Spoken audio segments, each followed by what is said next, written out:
What do you think about this dude, the Cloudfin Raptor? I think he's very, very good in limited. In limited, yeah. Yeah, I think at common he's going to be defining the format. I think. No, in limited he's insane. Yeah. Because he just like as soon as he turns into like a 2/3, he's more than worth it. Right. Like a 2/3 flyer for 1. That's bashing.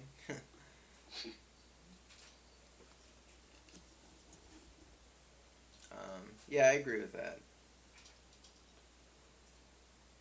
I don't know what you think about Constructed or... Potential. Like, Geist Saint Draft turns it on pretty well, so does Restoration Angel. It kind of reminds me of a better Jesus Phantasm. Fair. I don't know. The problem is you have to play so many creatures to turn it on, so you can't play Ogre Balls. I know, that's the problem. The issue that I kind of ran into, because when I thought about Augur, I was like, then you just have that awkward decision of like playing a high number of spells or a high number of creatures.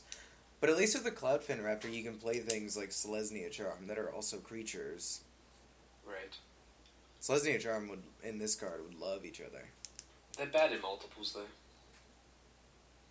Cloudfin Raptors? Yeah. I don't know, they all get pumped, so every 2/2 you play, like, you run them out on turn 1.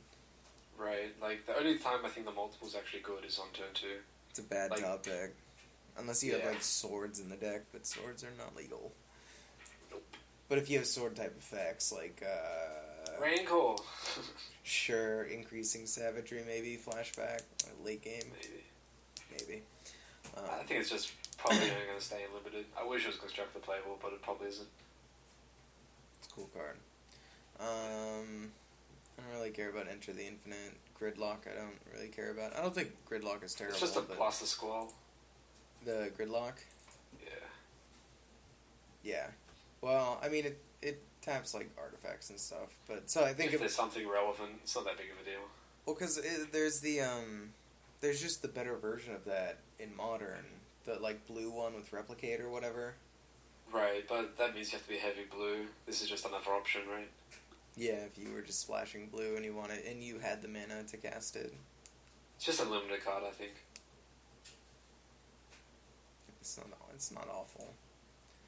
Not awful it'll win some games in limited, that's for damn sure. But a lot of these cards will win games. Hands of Binding seems terrible to me. Really, I think it's insane. In limited, it seems good. But it might even be Constructor playable, I think. Why? Because you just put it like there's some Invisible Stalker Cypher deck or like Dimir Kirun Cypher deck. This card like races any aggro deck pretty well. If you sleep creatures every turn, that's insane. Yeah, but you have to be connecting. Yeah, which your deck should be designed to do so, right? Yeah, so you like tap their 1-drop and then get in there and tap another guy, I guess. What if they just remove it when you like cipher it onto the guy? Yeah, that's the thing. It has to be like Invisible Stalker or something like that. No, I think that Cypher is very, very good with Invisible Stalker. And I also like the Tormented Soul, too. Although the Tormented Soul can be removed. But it's a good start to Dimir with 1 and 2 drops, and if the Cypher mechanic is good enough. Right. I think the Cypher mechanic is my favorite one. Yeah, I'm probably just gushing because it's the cheap Cypher card and it kind of interacts with an opponent. No, yeah, you're right with Invisible Stalker, it's good, but it's that is better against, like, an aggro deck. Right. So, like, if you went up against a control matchup and you were main boarding 4 of these, I don't think you'd keep all 4 of them.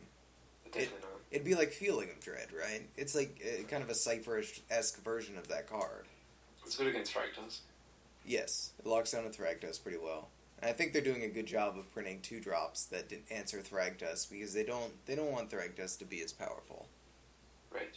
So they like like with Skullcrack and Hands of Binding, like those aren't overpowered cards by any means, but they're very good against Thragtusk. Yep. Man, Wizards definitely knows what they're doing. Right. Because we even said like the format's looking for 1 and 2 drops.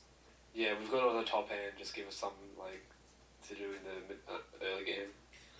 That being said, you can't make an Invisible Stalker deck without another Invisible Stalker. Like, Geist Saint Draft is a good follow-up, but I still feel like that deck needs a good 1 or 2 drop.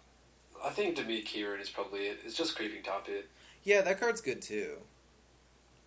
Especially since it's like Wrath-proof, so they can't tap out. Right. It's got pseudo evasion from removal. Don't you feel like that deck has a hard time against like a bank control deck because they don't know if to like they should just like pass turn and then they get Sphinx's Revelation? They're like, fuck. Maybe. I'm not sure. The deck probably isn't playable, but it's nice that these ideas exist. You can also like counter the Cypher thing. So if they go to like what's the blue black one, the 4-drop? They go to cast that and you syncopate it for 1. It's just like, oh, your The turn. Bitter Blossom one, it's not that good. No, not the Bitter Blossom one. The one that balances the hands. Oh, the Windfall, yeah.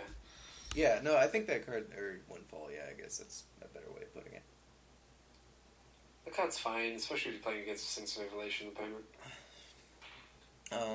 It's probably not making a splash in standard. Simic Flux Mage and Gateway Shade are like limited cards. Same thing we've talked about Hellcry Tyrant. 10th Street Market is, I'm going to skip Skullcrag. 10th Street, that's just limited, and then this guy, I actually kind of like the Blood Rush mechanic, but this guy's also just a limited card. I actually think Blood Rush is probably the best one limited. It just makes your deck so efficient. Well, in limited, it's awesome because like I feel like if you're playing with Blood Rush cards, like you're forcing your opponent to play around things that you may not have. Right. Yeah, and it kind of reminds me of Return to Ravnica in that sense because there were so many combat tricks when you were playing against Selesnya that like you never wanted to go into combat against a Selesnya deck that had 2 white and 2 green sources up. Right. It just solves the everlasting problem in all these aggro decks. Like, how many pump spells do I have enough creatures? What happens if your deck is just all creatures? And like they can just randomly do stuff. This is like a good direction where Domirati things should be doing.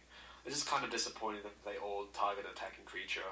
Like, if they could do interesting stuff like Shock and like destroy target non-creature permanent and stuff like that. And they may. I don't know. I mean, like they might have. No, it's been confirmed that it's all target attacking creature. Oh really? That's lame. Yeah. I feel like that's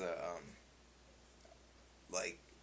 A I feel like if design space. Right, I feel like if someone had brought that up in development, that they would have been like, yeah, and then they'd actually make some good Blood Rush things. But you're right, the target attacking creature is so limited. You have to be attacking. What about when you're not attacking?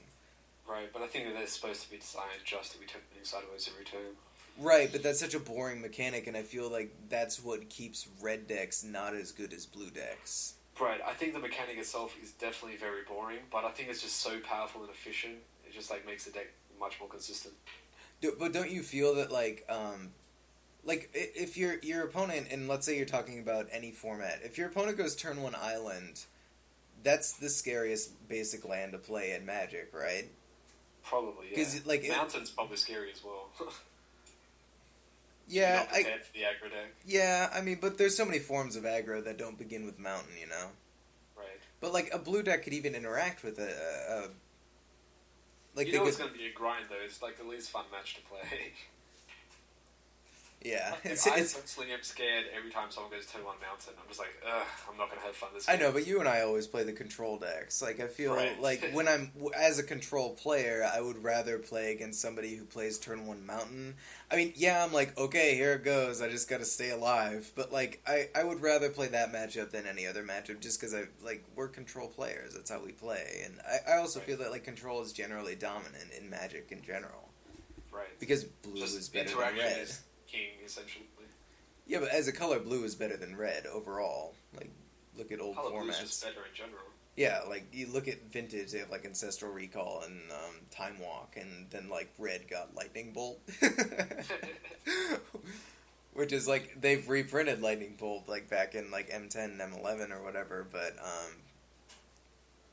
they would never ever reconsider reprinting Ancestral Recall, and like back then those were supposed to be like on equal power level. Right, they were like all commons. Yeah, because there was the 5/1 drops. There was Dark Ritual, which is probably the second best one. There's Giant Growth, Healing Salve, Lightning Bolt, and Ancestral Recall. Right. The 1-for-3s, essentially. Kinda. Oh man, old Magic is so funny. Like when you see like old text and stuff. Yeah. Yeah, you're right about Blood Rush though. It's very limited, and the fact that you have to like pay mana and also discard, and it's good for limited. Yes. Fuck it, let's talk about this card.